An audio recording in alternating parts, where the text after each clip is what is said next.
Excluded from my sister's wedding, I went on vacation. When the wedding fell apart, my whole family frantically tried to reach me. "You're overreacting. It's just a wedding," my mother said. I was not invited to my own sister's wedding. Instead, I scheduled a trip. Days later, my relatives blew up my phone. I sat there, staring at my screen, reading the message for the 5th time. "Hey, just wanted to let you know the guest list is finalized and we had to make some tough cuts. Hope you understand. Love you." Tough cuts. Tough cuts. I wasn't some distant cousin. I wasn't an old family acquaintance whom they hadn't seen in years. I was her brother. And my sister, the same sister I had assisted through every crisis, heartbreak, and moment of self-doubt, had just cut me out as an afterthought. I glanced at the screen, a slow pang of unbelief spreading into my chest. I nearly laughed, because this had to be a mistake. I took up the phone and called my mother. She responded on the second ring, her voice upbeat. "Hey sweetheart, what's up?" I didn't bother making small talk. "I just got a message from Emily. She says the guest list is finalized and I'm not on it." There was a pause. Just long enough to prove what I had previously suspected. "Oh honey," my mother sighed. She always used that voice to make me feel like I was being unreasonable. "It's just a wedding. Don't make a big deal out of this. Just a wedding." I felt a hot stinging coil in my stomach. "Are you serious?" I asked, my voice unusually calm. "Mom, I'm her brother. How am I not invited to my own sister's wedding?" She produced a tisk sound, as if I were a toddler having a tantrum. "It's not personal. They had to keep the guest list small and—" "Mom." I cut her off. "I just saw Emily's Instagram post. She invited 150 people." Silence. Then, a forced chuckle. "Well, you know how things are. Weddings are expensive. And maybe they assumed you wouldn't mind skipping this one." I felt like I had been hit in the stomach. "Wouldn't mind?" I asked. "Mom, I've been there for Emily through it all. I helped her relocate twice. When she lost her job, we covered half of her rent. And I was the one who helped her get over her last breakup. But now I'm not good enough to be there on her special day." "Oh, stop being dramatic," my mother remarked with a sigh. "It's just one day. You're overreacting." I laughed briefly and without humor. Overreacting, right? I could already predict how things would go. I would argue. My mother would shrug me off. Emily would certainly provide a half-hearted apologies later. I'd be expected to forgive and forget. Because that is what I have always done. Not this time. Something within me cracked. If I wasn't worthy of inclusion, then fine, I would not be. I hung up without saying anything and began browsing through my phone. If I wasn't planning to attend Emily's wedding, then I was going to be somewhere much nicer. I was going on a vacation. The more I thought about it, the angrier I became. I wasn't the type of guy who got upset over trivial matters. I had previously let a lot slide. Emily had repeatedly forgotten my birthday. She would only call me when she needed something. Our mother always wanted me to be the understanding one. Emily managed to get away with murder. But this was an entirely new level of disdain. I wasn't going to sit around moping while my sister and the rest of the family played happy little wedding without me. If I wasn't significant enough to be featured, then I wasn't significant enough to be present when they needed me. I grabbed my laptop and began looking up flights. If Emily could have the happiest day of her life, then I planned to enjoy the best week of my life. It took less than an hour to plan. I reserved all-inclusive accommodations at a 5-star resort in the Caribbean. Suite with an ocean view, spa services, and access to a private beach. I had always convinced myself that such a trip would be too pricey. Not this time. I wasn't just traveling for a holiday. I was making a statement. When the wedding weekend came around, I was already on a plane, enjoying champagne in first class. I made sure to upload a picture, legs extended out, drink in hand, with this caption. "Guess I got cut from the guest list, but I think I'll survive." The reactions were nearly immediate. Some of my cousins sent laughing emojis. My aunt, the only rational member in the family, commented, "Good for you. Should have taken me with you." But what's the best reaction? That came from my mother. She sent me 3 texts in a row. Mom asks, "Where are you?" My mom. "Are you seriously missing your sister's wedding over this?" Mother. "You're being petty." Petty? I wasn't even close to finishing. I responded with a photo of the beach, complete with white sand, crystal blue ocean, and a postcard perfect view. Then I shut off the phone. I wasn't about to let them guilt me. Not this time. For the first time in many years, I was not putting my family first. I was putting myself first. And it felt incredible. By the time I arrived in paradise, I had entirely eliminated any lingering remorse. The moment I walked out of the airport, the warm ocean breeze touched me, bearing the aroma of salt and tropical flowers. A private car was waiting to drive me to the resort. A stylish black SUV with chilled towels and bottled water in the backseat. Yeah. This was far better than a wedding. As we drove down the coast, I reflected on how right I had been to accomplish this. Back home, my family was presumably busy preparing for the big day. My mother was probably making excuses for why I wasn't present. My sister was laughing with her bridesmaids, not giving me a second thought. But I wasn't treated as an afterthought here. Here, I was the priority. My priority. The resort was something out of a fantasy. The lobby has enormous palm trees blooming within. A massive open-air architecture that allowed in the ocean wind. And the kind of service where you were greeted with a cocktail before you checked in.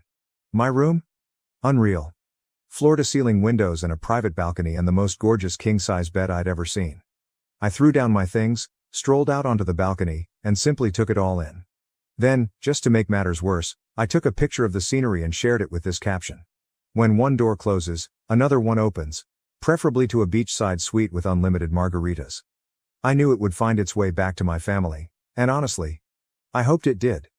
Because for once, they could understand what it was like to be left out. And I was only getting started. The first full day of my trip was simply fantastic. I began the morning with room service, which included fluffy pancakes, fresh fruit, and coffee that was so wonderful it ruined every cup I'd ever tasted. Then I spent the entire day doing precisely what I wanted. No responsibilities. There's no family turmoil. Just me, the ocean, and a timetable focused only on my own enjoyment. By the afternoon, I was lounging on a sunbed by the infinity pool, martini in hand, watching the waves roll in. Every so often, I'd check at my phone, not to check in with my family, but look at the growing amount of responses to my vacation blogs. The comments were gold. Cousin Jake. Bro, where are you even? Aunt Lisa. Okay, now you're just showing off. An old college acquaintance says, dude, invite me next time. Finally, I received a notification that made me smirk. Emily saw your article. Oh, now she was paying attention. I could just imagine her reaction, sitting in the bridal room, sipping inexpensive champagne, scrolling through Instagram only to see me having my best life while she is anxious about her wedding. Good. I leaned back, took another sip of my beverage, and thought, enjoy your special day, sis. I hope it's all you wanted. However, when the sun began to set, something unusual occurred. My phone started to explode. Initially, I ignored it. I figured it was just more people reacting to my photos. But then I noticed these names. Mom. Emily. Cousin Jake. Even Uncle Rob. Call after call. Texts are coming in non-stop. I raised an eyebrow and eventually opened my phone. The first text I saw was from my mother. Mother. Call me, it's an emergency. Is there an emergency? Attending the wedding? I sighed, debating whether I really cared. Jake then sent another message. Jake's reaction. Dude, you are not going to believe what just happened. Oh, now I was curious. I sat up and scrolled through the texts. And I quickly understood that the universe had given me the nicest wedding gift I could have ever hoped for. Because as it turned out, Emily's beautiful wedding had gone up in flames. I scanned through a torrent of messages, my sneer grew with each one. Jake replied, Bro. You dodged a bullet. Mother. Call me right now. This is a family crisis. Emily, please. Where are you? I need you. I stretched out in my lounge chair. I took another drink of my cocktail, and continued scrolling. Then I discovered a message that made me laugh out loud. According to cousin Melissa, the groom simply walked out. I almost choked on my drink. Did the groom leave? Oh, this was better than I could have expected. Curiosity got the best of me, so I eventually texted Jake back. My response? What do you mean he left? Jake. Dude, during the reception, full meltdown. He and Emily had some huge fight and then he just walked out. Straight up left the venue. Jake, again. Oh, and then Uncle Rob and Dad got into a screaming match over who was ruining the family's reputation. Grandma cried. The venue cut the bar early. It's a mess. I leaned back, smirking. My sister had refused to let me attend the wedding, believing that she didn't need me. And now? Suddenly, I was the first person they all ran towards. I could already hear my mother's voice in my brain. You need to fix this, Emily is devastated. Yes, no thanks. I opened the following message. It came from Emily. Emily says, answer your phone. Please, I need you. Oh, suddenly I was significant. I took a deep breath and typed back a single response. Me. Sorry, I'm a little busy enjoying my overreaction. Hope the wedding was fun. And then, I blocked her phone number. I blocked my mother. I also blocked Jake, just in case he got drawn into their guilt trip operation. Then I turned my phone to do not disturb mode, waved over the bartender, and ordered another drink. Because, while my family spiraled, I was in paradise. And for once, I wasn't bothered. The following morning, I awoke to the sound of waves breaking on the shore. The aroma of sea and tropical flowers wafted through my open balcony doors. I stretched and yawned. And for one lovely minute, I almost forgot about the pandemonium at home. Almost. Then I looked at my phone. Even though I blocked the majority of my family, I still had more than 20 missed calls from random numbers. They tried everything to contact me. Several voicemails had slipped through. Despite my better judgment, I pressed play on the first one. Mom's voice, frantic. I don't know what you think you're doing, but this is not the time for one of your tantrums. Your sister is devastated and we need you here. This family needs to stick together right now. I rolled my eyes before deleting it. Next voicemail. Emily is crying. I don't understand why you're doing this. You're my brother. I need you. Please, just call me back. Click. Deleted. The following one had me laughing. Jake whispered as if he were hiding in a closet. Dude, Mom and Aunt Lisa are planning to show up at your apartment when you get back. Just a heads up. Also, Grandma keeps saying the wedding was cursed because you weren't there. It's hilarious. Was that a voicemail? I've saved. I tossed my phone on the bed and stepped out onto the balcony. The sun had just begun to rise. Creating a golden glow over the ocean, I took a deep breath, allowing the warmth of it to sink in. Back at home, my family was scrambling to perform damage control. Meanwhile, I was here, sipping espresso while wearing a bathrobe, enjoying the best decision I'd ever made. And the best part? They were now feeling what I had felt when they cut me out. Unwanted. Forgotten. Left out. It was rather poetic, actually. But I wasn't finished yet. I grabbed my phone. I took a photo of my breakfast, which included fluffy pancakes, fresh fruit, and a mimosa that was so brilliant it might blind someone. And posted it with this caption. Starting my day stress-free. Hope everyone back home is doing okay. Then, just for fun, I went through my blocked messages, grinned at all of the missed calls, and ordered another mimosa. I didn't intend to call them back. Allow them to clean up their own mess. I was on vacation. By midday, I was relaxing under a secluded cabana, sipping a tropical drink with an umbrella when my phone vibrated again. This time, the message came from cousin Melissa. Melissa. Okay, I know you're mad. And honestly, you deserve to be. But you have to hear what happened after the wedding. Call me. You're going to love this. I raised an eyebrow. Melissa has always been the only cousin with a brain. If she mentioned that I needed to hear anything, it was probably worth the time. So, despite my better judgment, I called her. She answered the first ring. Oh my God, you're finally answering, she said, unable to contain her joy. Okay, are you sitting down? I gazed about in my shaded cabana, the vast ocean in front of me and the chilled beverage in my palm. Yeah, I think I'm in a good place for whatever this is. Melissa let out a breathless laugh. Okay, after the groom left, Emily had a complete meltdown. And I don't mean a few tears. I mean yelling, wailing, and throwing objects at the wedding party. I smirked. Sounds about right. Melissa continued, her voice brimming with enthusiasm. Everyone was attempting to calm her down. Mom overheard Aunt Lisa suggest that the disaster could have been avoided. If you'd been there? I blinked. Wait, what? Melissa giggled. Yes, she was saying that you've always been the one to mend problems when Emily spirals. That if you were present, you would have talked sense into the groom or handled everything like you normally do. I burst into laughter. So let me get this straight. The same family that barred me from the wedding is now blaming me for not being present to preserve it. Oh, it gets better, Melissa remarked. Mom told Lisa she was acting ridiculous. And then they started fighting, loudly.